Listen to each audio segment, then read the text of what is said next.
The Saints and Giants played yesterday, and I'll be pretty blunt. It was not a work of art. Those two teams are not good. They did not look good yesterday, but the Saints did do enough to win, and they did so in dramatic fashion. It looked like the Saints were going to let it slip away. They controlled the game the entire way. Defense was smothering a terrible Giants offense, and then they go down and get a point with the touchdown, and they get the 2-point conversion to Neighbors, and the Saints can't put it away offensively. You got a backup quarterback in there, and you give the Giants the ball at the end, and then Locke gets loose, and then he hits Neighbors, and all of a sudden they're down there in the field goal range. You're thinking, well, they may take a couple shots at the end zone, which they did, and they may beat you, which could have happened. Instead, the Saints thwarted that. Giants line up for a field goal, and Bresee blocks it there near the gun. And that was, as bad as that football game was, and it was bad, that play Bresee made was incredibly athletic. And that's what you saw from him when they were putting together the highlight package when they drafted Bryan Bresee. Like, this guy is big, but he can really move. And I thought that yesterday was as good a game as he has played in his year and a half in New Orleans. I thought he was active. I thought he was disruptive. He got back there for a sack. He had some batted balls at the line of scrimmage. I thought Bresee looked fantastic in that game. And then he makes the play to win it, and I thought that was pretty fitting that he was the one that kind of nailed it down at the end. I thought he was great. The Saints offense struggled. They could not run the ball at all against a bad Giants defensive front. That was disappointing that the Saints couldn't get anything going in the run game. And Derek Carr did what he could do, and then he's trying to make a play there at the end to try to win the game, to convert that third down. He goes airborne, and apparently on this dive, he broke his hand and had a concussion. Like, that's about as bad as a dive can go. So Darren Rizzi has just met with the assembled media down there in New Orleans and confirmed that Derek Carr does have a fracture in his left hand. The reporting from Ian Rappaport, the NFL Network, was that was going to cost Derek Carr the rest of his season. It was going to require surgery, and he would miss the rest of the season. Darren Rizzi just came to the microphone and said, no, it's not going to be season-ending. It's his offhand. It's going to be a week-to-week thing. And this is Hunt talking, not Darren Rizzi. Now, I'm betting Derek Carr goes out there and tries to play. And there's not really a point in that. No. It seems like a fool's errand, but that's just what we've seen from Derek Carr. If he can buckle his chin strap and get out there, he can do it. And it doesn't matter how much pain he's in. Now, he missed those games early this year because he literally couldn't throw. Like, he could not raise his arm to throw the ball. So that pretty much disqualifies you from playing quarterback in the National Football League. Last year, he was probably too hurt to play, and he gutted through it and went out there and played. It did not look good, and when he got healthy towards the end of the season, he played significantly better. No surprise. My guess is that we're going to see Derek Carr back sooner rather than later. I think a lot of players would just get this thing operated on and get to the offseason. I just don't think Derek Carr is wired that way. And so I expect to see Derek Carr at some point. You saw Jake Haener go into the game yesterday. The question now becomes, will you start Jake Haener or will you start Spencer Rattler in this game? Rizzi said today that the entire staff determined that they were going to go with Spencer Rattler initially when Carr got hurt this year. You've got a different staff now because Dennis Allen is gone. So we'll see what the decision is here. I kind of think that if Clint Kubiak has a big say here, and I'm just not sure what that dynamic is between Kubiak and Rizzi and who really makes that call. If I'm Rizzi, I'm letting the offensive coordinator determine who's going to be the quarterback, but sometimes head coaches say, hey, I'm the head coach, I will make the call, and then we'll figure it out after that.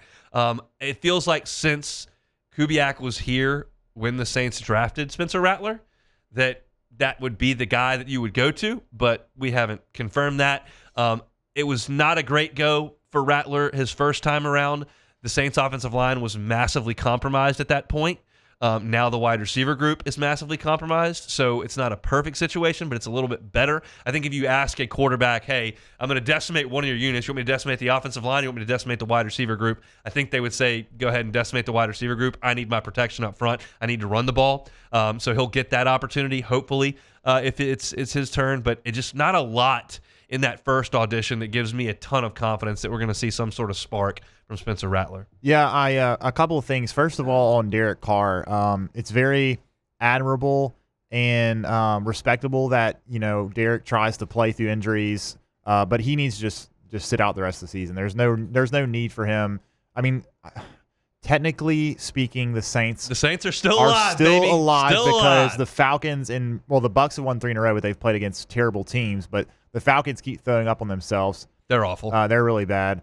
But man, Derek Carr, that was that was a terrible play on his part. Why would you think that you're not that athletic?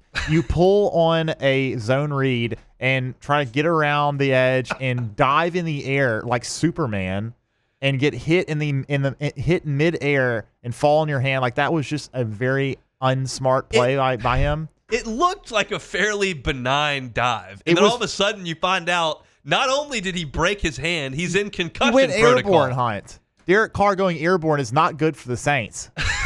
Don't go airborne. Run out of bounds and get 3rd and 1 and get converted. Derek Carr going airborne is not good for the Saints. It's not. You need to play that McMahon bite there. That's great insight by you. Really big, really good insight there by you. I mean, no, he plays hard. You can discredit Derek Carr for a lot of things. Yeah. He's never won much as an NFL quarterback. He's not a all-pro caliber guy. It doesn't appear he's ever going to be a division winner or make a run to a Super Bowl. There's plenty to criticize in Derek Carr's game. What you cannot criticize with him is his toughness and his willingness to fight and play. He gives you everything he's got when he's out there. Just happens that everything he's got isn't all that great. But I think he's going to be out there. And if I'm a Saints fan,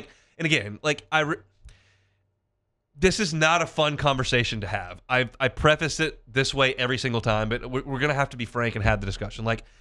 The Saints are a long way away from being really good. And I think that the best thing here, if you're a Saints fan, this does not apply to the organization internally, but if you're a fan on the outside, you'd kind of rather see Spencer Rattler, and if he plays really good, then that's great. Maybe something to build on in the future. If he plays terrible and you lose 4 games at the end here, then you get a better draft pick. That's kind of the win-win in this situation. If Carr's out there and you win some games, that doesn't prove anything. And maybe there's some Saints fans that are still clinging to the hope that the Saints can make the playoffs. I've kind of let that go by the wayside here over the last few weeks. But I'd rather see Rattler out there and you can kind of make peace with whatever result it is. If it's really positive, great. You got a young quarterback who's showed some promise. If it's a negative, then hey, you're going to move up in draft position. You've won too many games now to think you're going to get a top 3 pick or anything. You're now, what is that? That's 5 or 6 wins.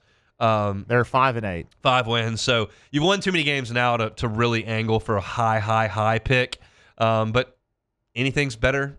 As you continue to move up, it's better by the run. I'll take the 7th pick over the 17th pick.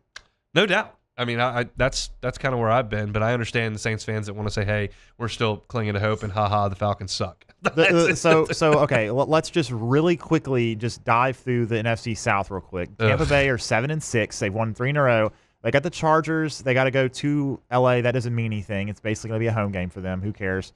They got to go to the Chargers, who are playing pretty well, and then they got to go to Dallas, who are terrible. They got to play the Panthers, and they finish with the Saints.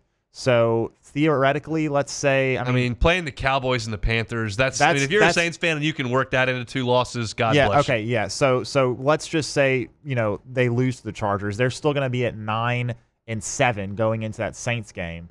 The Saints, so then that would mean the Saints are going to have to win out. They're going to have to win out. The Saints had to win out anyway. Yeah, that they have was to win out anyway. anyway. So it's not looking great. No, it's not.